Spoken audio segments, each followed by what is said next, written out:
Hi, welcome to another episode of Hot Takes. Food is already expensive, far too expensive for some people already. Even the basics, the sort of the staple foods, are now becoming possibly out of reach to ever increasing numbers of people. And it's going to get worse. It's going to get far worse. There's two proposals by Rachel Reeves, that are likely to make food virtually unaffordable for basically a whole class of people, possibly two classes of people.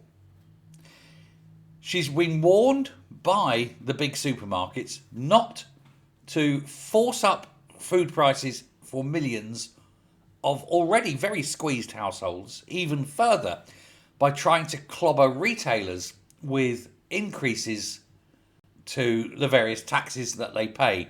There's rumours of a supermarket tax based basically on the larger sort of supermarkets, hypermarkets kind of thing, paying extra as an imposed supermarket tax. That'll get passed on. And also, of course, they're talking about raising the higher business rates to try and suck up even more money for her to give to Johnny Foreigner. It isn't going to work.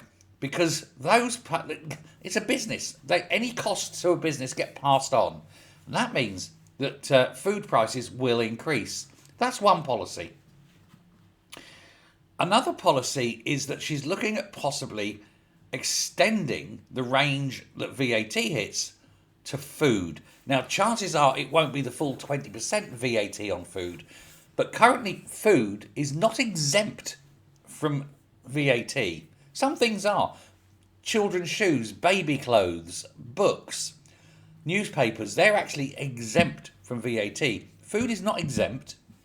It is merely VAT is charged at 0%.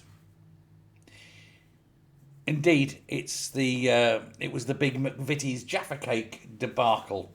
Was a Jaffa Cake a cake or a biscuit, you see? Because if a Jaffa Cake was a biscuit, it was a chocolate biscuit, therefore deemed a luxury biscuit for the purposes of law, and therefore would have been VAT-able.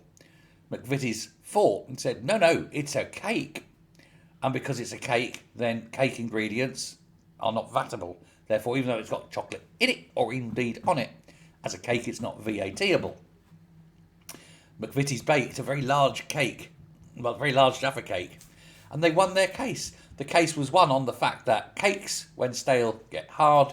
Biscuits, when stale, get soft. The cake went hard. Therefore, it's a cake in law. And it saved them a bloody fortune, let me tell you. But that was just an example, because they can put VAT on food. It's just that no government has ever had the balls to do so until now.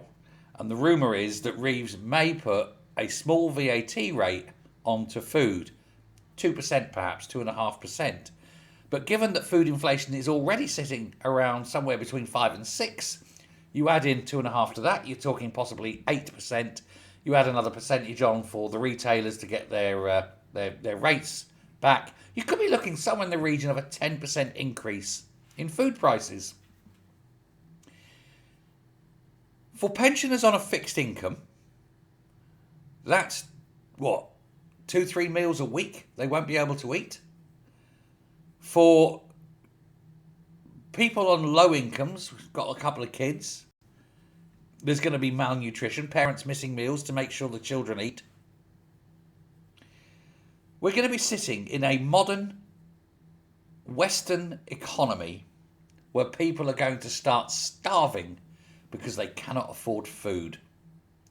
We're not talking here, the finest Wagyu steak.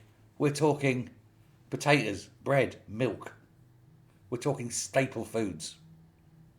Because this woman's incompetence has led to this.